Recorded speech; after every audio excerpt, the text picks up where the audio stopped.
ये है north Korea का dictator president Kim Jong Un. कहा जाता है कि इसने नॉर्थ कोरिया में अपनी अलग ही दुनिया बसा रखी है, एक ऐसी दुनिया जिसे जीता भी यही है और चलाता भी यही है। किम जोंग उन एक ऐसा डिक्टेटर है जिसे दुनिया का कोई भी मुल्क हल्का नहीं लेता, फिर चाहे वो अमेरिका ही क्यों ना हो। यहाँ की आर्मी भी यही है और गवर्नमेंट भी यही। ये ना सिर्फ ताकतवर इंसान है बल्कि बहुत खतरनाक भी। इधर लॉ बनाने वाला भी यही है और तोड़ने वाला भी यही। इसके बनाए हुए लॉज को अगर किसी और ने तोड़ने की जुर्रत की तो उसको सफाए हस्ती से मिटाना इसकी जिंदगी का मकसद बन जाता है, फिर चाहे वो इसका सगा अंकल हो या इसका अपना भाई ही क्यों ना हो। नाजरीन, north Korean president Kim Jong Un का बड़ा भाई किम जोंग नैम हमेशा से ही नॉर्थ कोरियन रजीम के खिलाफ आवाज उठाया करता था। 2003 में इसको सजा के तौर पे मुल्क से निकाल दिया गया और वो चाइना में शिफ्ट होकर खामोशी से अपना गुजर बसर करने लगा। अपने हाफ ब्रदर को मुल्क से निकालना नॉर्थ कोरियन प्रेसिडेंट के लिए कोई अच्छा फैसला साबित नहीं हुआ, क्योंकि रिपोर्ट के मुताबिक Kim Jong Nam North Korea के सबसे बड़े दुश्मन अमेरिकन स्पाई एजेंसी CIA का इन्फॉर्मर बन चुका था और उनको इन्फॉर्मेशन सप्लाई किया करता था। किम जोंग उन को खतरा था कि CIA उसको मरवाकर उसके भाई को ऊपर लाएगी और नॉर्थ कोरिया की गद्दी पर बिठाकर अपनी मर्जी के फैसले करवाएगी। लिहाजा अब ये मसला किम जोंग उन के लिए हलक की हड्डी बन चुका था, एक ऐसी हड्डी जिसको तोड़कर निकाला जाएगा। फरवरी 13, 2017 को किम जोंग नैम कुआलालंपुर से मकाओ जाने के लिए कुआलालंपुर इंटरनेशनल एयरपोर्ट में दाखिल हुए। उनको इस बात का बिल्कुल भी इल्म नहीं था कि हथियारों का एक ग्रुप पहले से उनका एयरपोर्ट पर इंतजार कर रहा है। इस काम को अंजाम देने के लिए बहुत आला दर्जे की प्लानिंग की गई, जैसा कि मूवीज में देखी जाती है।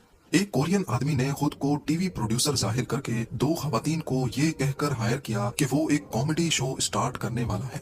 एक खातून का ताल्लुक मलेशिया से जबकि दूसरी खातून वियतनामीज थी। उनको बताया गया कि वो एक प्रैंक शो करने जा रहे हैं जिसमें अनजान लोगों के चेहरों पर ऑयल लगाना है और फिर एक सीक्रेट कैमरा से उनका रिएक्शन रिकॉर्ड किया जाएगा। दोनों खवातीन का कॉन्फिडेंस बनाने के लिए कई महीनों तक उन्होंने ये प्रैंक शो वाकई में शूट भी किया, जिसमें बेबी ऑयल का इस्तेमाल किया जाता था। लेकिन उन दोनों खवातीन को जर्रा बराबर भी भनक नहीं पड़ी कि ये प्रैंक एक दिन उनको ले डूबेगा। 13 फेब 2017 को सो कॉल्ड प्रोड्यूसर ने दोनों खवातीन को यही प्रैंक करने के लिए कुआलालंपुर इंटरनेशनल एयरपोर्ट बुलाया। नॉर्थ कोरियन प्रेसिडेंट का भाई किम जोंग नैम जैसे ही एयरपोर्ट में दाखिल हुआ तो प्रोड्यूसर ने इशारा करके प्रैंकस्टर्स को बताया कि उनको अब ऑयल इस टारगेट के चेहरे पर लगाना है। लेकिन इस बार ये बेबी ऑयल नहीं बल्कि एक जानलेवा नर्व एजेंट था। CCTV फुटेज में देखा जा सकता है कि दरवाजे से अंदर जाने के फौरन बाद एक खातून अपने हाथ पे ऑयल मलती हुई गई और टारगेट के चेहरे पर ये ऑयल लगा दिया। किम जोंग नैम जो इस बात से बिल्कुल बेखबर था, उसने काफी गुस्से का इजहार किया। प्लान के मुताबिक ऑयल लगाने वाली खातून हंसती हुई ये शरारत करके मौके से फरार हो गई। किम जोंग नैम वापस गेट से बाहर आया और ऑफिसर्स को इस बात से आगाह किया। ऑफिसर्स ने फौरन उसको एयरपोर्ट पर ही मौजूद मेडिकल फैसिलिटी भेज दिया। इसी दौरान ब्लैक ड्रेस और सूटकेस में एक शख्स जो ये सारा मंजर देख रहा था, वो मेडिकल फैसिलिटी के बाहर आया और इस बात की तसल्ली की कि वाकई किम जोंग नैम पर ऑयल ने असर किया भी है कि नहीं। 10 मिनट के अंदर अंदर ऑयल ने अपना काम दिखाया और किम जोंग नैम ने मेडिकल फैसिलिटी में ही दम तोड़ दिया। ये VX नर्व एजेंट था जिसका एक कतरा भी अगर चेहरे पर लग जाए तो ये सांस की नाली के जरिए लंग्स में जाता है और फौरन बॉडी के नर्वस सिस्टम को अटैक करता है। इस अटैक के नतीजे में बॉडी के न्यूरोट्रांसमीटर्स बंद हो जाते हैं, यानी अब बॉडी ब्रेन से सिग्नल लेना बंद कर देती है। एक्सपर्ट्स का कहना है कि अगर नर्व एजेंट चेहरे या नाक के करीब लगाया जाए तो इंसान की जिंदगी का काउंट डाउन टाइमर स्टार्ट हो जाता है। इस परफेक्ट प्लान को अंजाम देने के पीछे कई किरदार थे जो एयरपोर्ट पर ही मौजूद थे। एक केमिकल स्पेशलिस्ट था जिसने खवातीन के हाथ पे लगे नर्व एजेंट को न्यूट्रलाइज किया। ड्राइवर था जिसने खवातीन को वहां से भगा दिया और चंद और किरदार भी थे जो लम्हा बलम्हा इस वाक़े की रिपोर्ट कहीं और भेज रहे थे। इस वाक़े के बाद मलेशियन पुलिस हरकत में आई और दोनों खवातीन को अरेस्ट कर लिया गया। उन दोनों को जब बताया गया कि उनके प्रैंक की वजह से नॉर्थ कोरियन प्रेसिडेंट के भाई की मौत हो गई है तो उनके पैरों तले जैसे जमीन ही खिसक गई।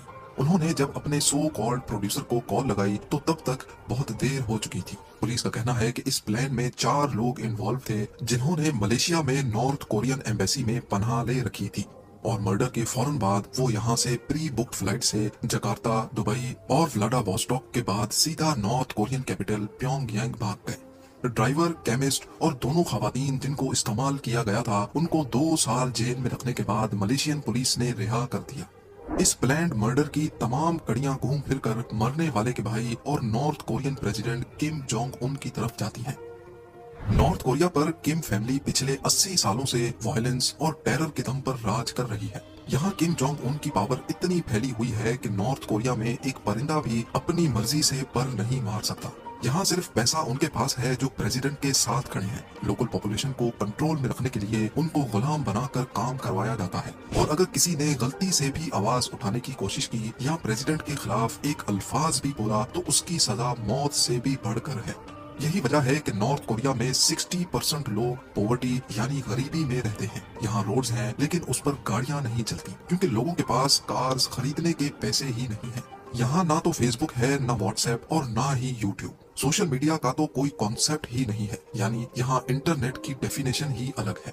अव्वल तो यहाँ कोई टूरिस्ट जाना पसंद ही नहीं करता, लेकिन अगर कोई फिर भी जाना चाहे तो नॉर्थ कोरिया में एंटर होने से पहले उसकी कड़ी जांच और चेकिंग की जाती है। टूरिस्ट के फोन में एक एक फोटो तक चेक की जाती है। नॉर्थ कोरिया का बुरा इमेज अगर किसी फोटो में भी पाया गया तो पूरे फोन को जब्त कर लिया जाता है। नॉर्थ कोरिया में फॉरेन मूवीज और सॉन्ग सुनने पर सख्त पाबंदी है। नॉर्थ कोरिया में रहकर इंटरनेशनल कॉल्स करना भी एक क्राइम है। 2007 में एक बिजनेसमैन को भरे मजमे में तब मार दिया गया जब उसने अपने सीक्रेट फोन से इंटरनेशनल कॉल की थी।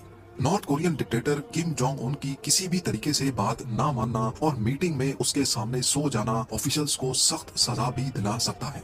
एक मीटिंग के दौरान जब डिफेंस मिनिस्टर को नींद का झोंका आया तो सबके सामने उसको मौत के घाट उतार दिया गया। इन सब सख्त रूल्स के अलावा नॉर्थ कोरियन सिटीजन ने अगर गद्दारी की तो न सिर्फ उसको बल्कि उसके बाप और उसके बच्चों को भी सफाई हस्ती से मिटा दिया जाता है, क्योंकि किम जोंग उनका मानना है कि जिस खून में भी गद्दारी आई तो वो उसकी पुश्तें मिटाकर लोगों के लिए एक दर्दनाक मिसाल बनाना चाहता है। ना सिर्फ इतना बल्कि यहाँ सिर्फ गवर्नमेंट अप्रूव्ड हेयर कट्स ही करवाए जा सकते हैं और यहाँ खेली जाने वाली गेम्स के भी अपने ही रूल्स हैं। नॉर्थ कोरिया में कोई भी रिलीजन प्रैक्टिस करने की परमिशन नहीं है। अगर किसी के पास किसी भी रिलीजन की बुक या एक पेज भी मिला तो उसको कड़ी सजा से गुजरना पड़ता है। यूं समझ लिया जाए कि नॉर्थ कोरिया दुनिया का सबसे बड़ा जेल है तो ये भी गलत ना होगा, और इस जेल से निकलना सिर्फ मुश्किल ही नहीं बल्कि नामुमकिन है। नॉर्थ कोरिया दुनिया का वो मुल्क है जहां से भागना लिटरली इम्पॉसिबल है। ये सारी हकीकत जानकर हम सबके जहन में एक सवाल उठता है कि आखिर किम जोंग उन या उसके बाप दादा ने इतनी सख्ती क्यों कर रखी है। इस सवाल का सीधा सीधा जवाब है पावर। जी हाँ, जब कोई डिक्टेटर अपने लोगों पर जुल्म करता है तो उसको अच्छी तरह मालूम होता है कि अगर मैंने अपने लोगों पर से अपना रोब हटा दिया तो सबसे पहले वो मेरे तख्त को उखाड़ फेंकेंगे। यही वजह है कि किम जोंग उन अपने बाप दादा के फुट स्टेप्स को फॉलो कर रहा है।